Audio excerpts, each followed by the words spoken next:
Hello everyone, कैसे हैं आप सब। मैं हूं सुनील और आप देख रहे हैं कौंसल मैथ्स।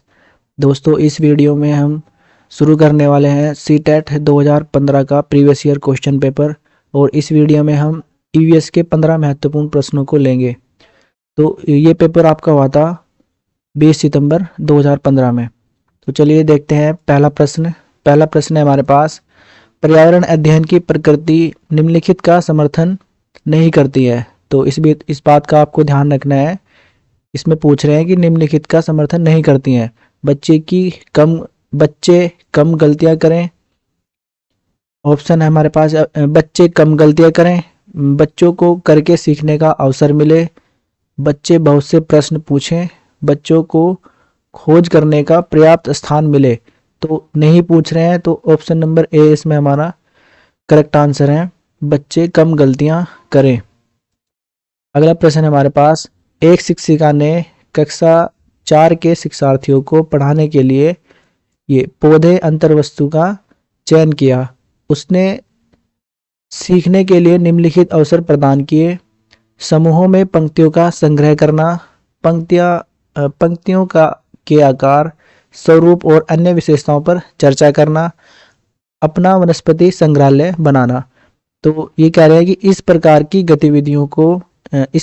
गतिविधियों हेतु शिक्षिका को किस बात के लिए सबसे अधिक प्रोत्साहन नहीं देना चाहिए। तो इसमें भी ये क्या पूछ रहे हैं, नेगेटिव वाला पूछ रहे हैं कि इन चार ऑप्शन में से आपका नेगेटिव वाला कौन सा होगा। तो ऑप्शन है हमारे पास, जितनी अधिक पंक्तियों के बारे में संभव हो उतना उनके नाम याद करके बच्चों की पहल, बच्चों के द्वारा कार्य का विस्तार, बच्चों का निरंतर गतिविधि में लगे रहना, बच्चों की परस्पर क्रिया अवलोकन और सहयोग। ऑप्शन नंबर ए इसमें हमारा करेक्ट आंसर हो जाएगा। वो पूछ रहे हैं कि नहीं देना चाहिए। तो क्या नहीं देना चाहिए हमें, सबसे अधिक प्रोत्साहन किसको नहीं देना चाहिए, जितनी अधिक पंक्तियों के बारे में संभव हो उनके नाम याद करने। ये नाम याद करने, देखो इसमें नेगेटिव ये रटने वाला आ रहा है ना, याद करने में बच्चों की पहल, तो रटने पर हमें ध्यान नहीं देना चाहिए। तो इसलिए ऑप्शन नंबर ए इसमें हमारा करेक्ट आंसर हो जाएगा। अगला प्रश्न है हमारे पास। शिक्षार्थियों का आकलन करते समय पर्यावरण अध्ययन की शिक्षिका को निम्नलिखित में से क्या नहीं करना चाहिए। ये भी पूछ रहे हैं कि इनमें से क्या नहीं करना चाहिए। ऑप्शन है हमारे पास, बच्चों के पूर्व आकलन के साथ तुलना करना, शिक्षार्थियों की सीखने की क्षमताओं को ध्यान में रखकर सूचना दर्ज करना, बच्चों के कार्य के केवल कुछ पक्षों पर ध्यान केंद्रित करना, बच्चों के कार्य से संबंधित गुणात्मक उल्लेख करना। तो इसमें हमारा ऑप्शन नंबर सी देखो करेक्ट आंसर हो जाएगा, क्योंकि इसमें क्या कर रहे हैं, सीमित कर रहे हैं, केवल आ रहा है ना, तो ये निगेटिव हो जाएगा हमारा इसमें ना, कि बच्चों के कार्य के केवल कुछ पक्षों पर ध्यान केंद्रित नहीं करना चाहिए। तो ऑप्शन नंबर सी इसमें हमारा करेक्ट आंसर हो जाएगा। अगला प्रश्न है हमारे पास। प्राथमिक स्तर पर पर्यावरण अध्ययन में समुदाय सीखने सिखाने का एक महत्वपूर्ण संसाधन है, क्योंकि तो क्यों है भाई, ये बताना है। ऑप्शन है हमारे पास, यह एक बहुत सस्ता संसाधन है, यह आसानी से उपलब्ध होने वाला संसाधन है, इसमें समझदार और बुजुर्ग व्यक्ति होते हैं, यह वास्तविक स्थितियों में सीखने के अवसर उपलब्ध कराता है। ऑप्शन नंबर डी इसमें हमारा करेक्ट आंसर हो जाएगा।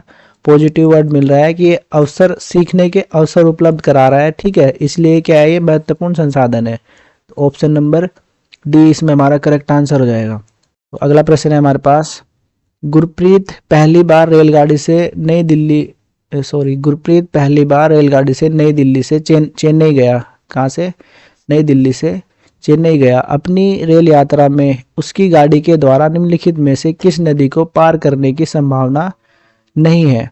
तो ये बताना है। तो गोदावरी, गंगा, कृष्णा या नर्मदा। तो 66 का हमारा option number B correct answer हो जाएगा, गंगा, ठीक है। गंगा उसके रास्ते में नहीं लगेगी, बाकी ये तीनों गोदावरी, कृष्णा और नर्मदा, क्योंकि गंगा क्या है, ये बंगाल की खाड़ी में गिरती है, उसके पूर्व से होते हुए, है ना, दिल्ली के पूर्व से होते हुए बहती है गंगा, और वो फिर बंगाल की खाड़ी में जाके गिर जाती है। तो उसको जाना कहाँ है, चेन्नई जाना है सबसे नीचे। तो ये तीनों नदियाँ आई इसके रास्ते में, बाकी गंगा नहीं आएगी। ऑप्शन नंबर बी इसमें हमारा करेक्ट आंसर है।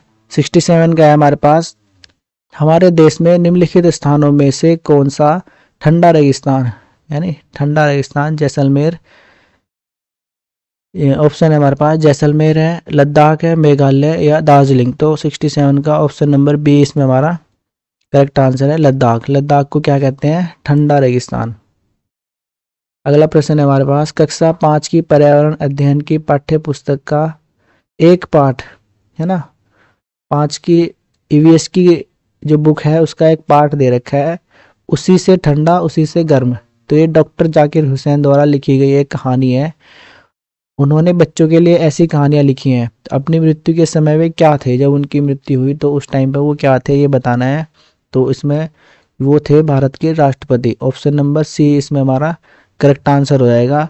ये कब कब थे, 1967 और 1969 तक ये क्या रहे, हमारे देश के राष्ट्रपति रहे। ठीक है, तो 69 में इनकी क्या हुई, मृत्यु हो गई थी। तो उस टाइम पे क्या थे, ये भारत के राष्ट्रपति। अगला प्रश्न है हमारे पास, खाद्य संरक्षण के लिए निम्नलिखित में से कौन सा जोड़ा ठीक नहीं है। तो वो बताना है। संरक्षण कहते हैं देखो बचा के रखना है ना, संरक्षित करके रखने के लिए इनमें से कौन सा जोड़ा सही नहीं है। तो आलू चिप्स को भी हम रख सकते हैं काफ़ी समय के लिए है ना, पैक करके, और इससे से जैम बनता है उसको भी रख सकते हैं, आम से अचार बनता है उसको भी काफ़ी दिनों के लिए संरक्षित रख सकते हैं। ठीक है, लेकिन दूध से जो पनीर बनता है उसको नहीं रख सकते हैं। ये कह रहे हैं कि कौन सा जोड़ा ठीक नहीं है। तो दूध से जो पनीर बनता है उसको कुछ ही दिनों के लिए रख सकते हैं, ज़्यादा दिन में क्या, ज़्यादा दिन रखेंगे तो वो ख़राब हो जाएगा। तो इसलिए ऑप्शन नंबर बी इसमें हमारा करेक्ट आंसर है।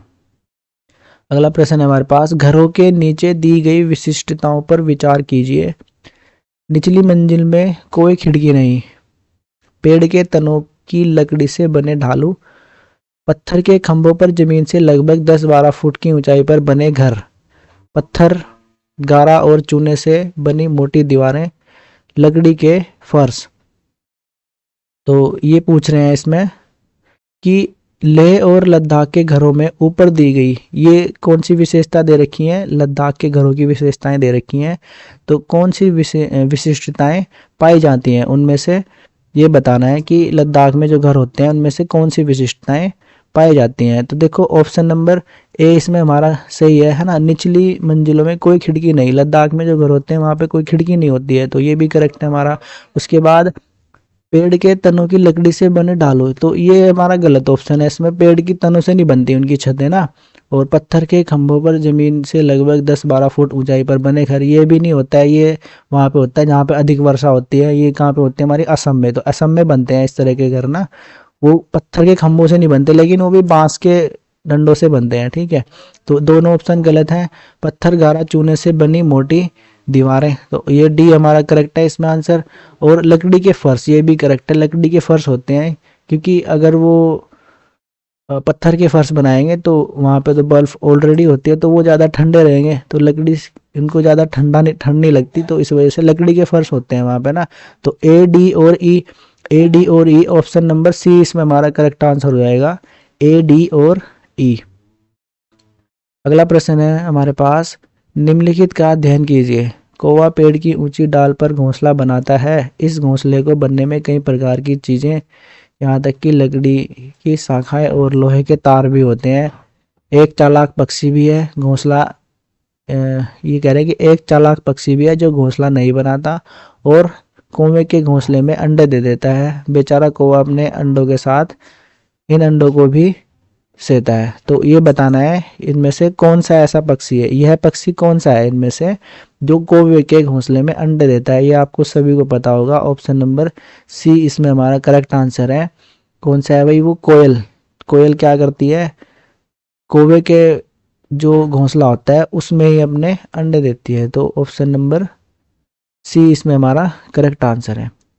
अगला प्रश्न है, निम्नलिखित में से कौन बीज नहीं है। तो बीज बताना है, गेहूं, काली मिर्च, साबूदाना, सौंफ। ऑप्शन नंबर सी इसमें हमारा करेक्ट आंसर है, साबूदाना। ये क्या होता है, ये पेड़ की छाल से बनता है ना साबूदाना, ये मसाले का नाम है। बाकी ये क्या होता है, गेहूं भी हमारा बीज है, काली मिर्च भी और ये सौंफ भी, ये तीनों बीज हैं। बाकी साबूदाना हमारा बीज नहीं है। ऑप्शन नंबर सी हमारा करेक्ट आंसर है। अगला प्रश्न है, रेहाना अपने परिवार के साथ केरल जाती हैं, वहाँ उसे ऊंचे वृक्ष दिखाई पड़ते हैं जो उसके गृह नगर शिमला के ऊंचे वृक्षों से भिन्न है। उसने केरल में कौन से वृक्ष देखे होंगे, तो ये बताना है। ऑप्शन है हमारे पास नारियल, सेब, लीची या फिर चीड़, इनमें से कौन से वृक्ष देखें। तो देख लो इसमें कहाँ पे जा रही है, वो केरल जा रही है। तो केरल में सबसे ज़्यादा क्या होते हैं, तो नारियल के पेड़ होते हैं और उनको लोग बाग क्या करते हैं, ज़्यादातर अपने घरों में उगाते हैं। ठीक है, तो ऑप्शन नंबर ए इसमें हमारा करेक्ट आंसर हो जाएगा, नारियल। ठीक है, अगला प्रश्न है हमारे पास, बच्चों के द्वारा सब्जी बाजार में इकट्ठा की गई निम्नलिखित सामग्री में से उन्हें पहचानिए जिनके भीतर बीज होते हैं। तो ये बताना है भाई, बीज किन के भीतर होते हैं। आलू, टमाटर, नाशपाती, चीकू, भिंडी, करेला, प्याज, खीरा। तो देख लो इनमें से आलू में होते हैं नहीं, टमाटर में होते हैं, नाशपाती में होते हैं, चीकू में होते हैं, भिंडी में होते हैं, करेला में होते हैं, प्याज में नहीं होते बीज, है ना, आलू में भी नहीं, और क्या किस में होते हैं, खीरा में। तो ये देख लो इनमें से किस ऑप्शन में है। तो देखो टमाटर, नाशपाती, चीकू, भिंडी, करेला और खीरा, ऑप्शन नंबर सी इसमें हमारा करेक्ट आंसर हो जाएगा। इन सब में क्या होते हैं, बीज होते हैं। वही पूछ रहे हैं कि ये उन्हें पहचानिए जिनमें बीज होते हैं। तो ऑप्शन नंबर सी इसमें हमारा करेक्ट आंसर है। अगला प्रश्न है, नीता आंध्र प्रदेश जाती है और 2 साड़ियाँ खरीदती है जो खासतौर पर वहीं बनाई जाती है, वे क्या कहलाती हैं। तो देख लो ये ऑप्शन, पोचमपल्ली और कमलकारी, पोचमपल्ली और कांजीवरम, कमलकारी और चंदेरी, कमलकारी और कंथा, कमलकारी और कंथा। तो ऑप्शन नंबर ए इसमें हमारा करेक्ट आंसर है।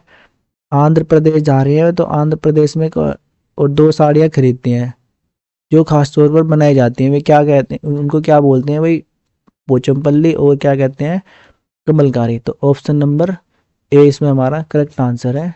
पोचमपल्ली भी एक जगह भी है, वो कहाँ पे है, आंध्र प्रदेश में है, तो उसी के नाम से ये फेमस है, पोचमपल्ली और कमलकारी। तो ऑप्शन नंबर ए इसमें हमारा करेक्ट आंसर है।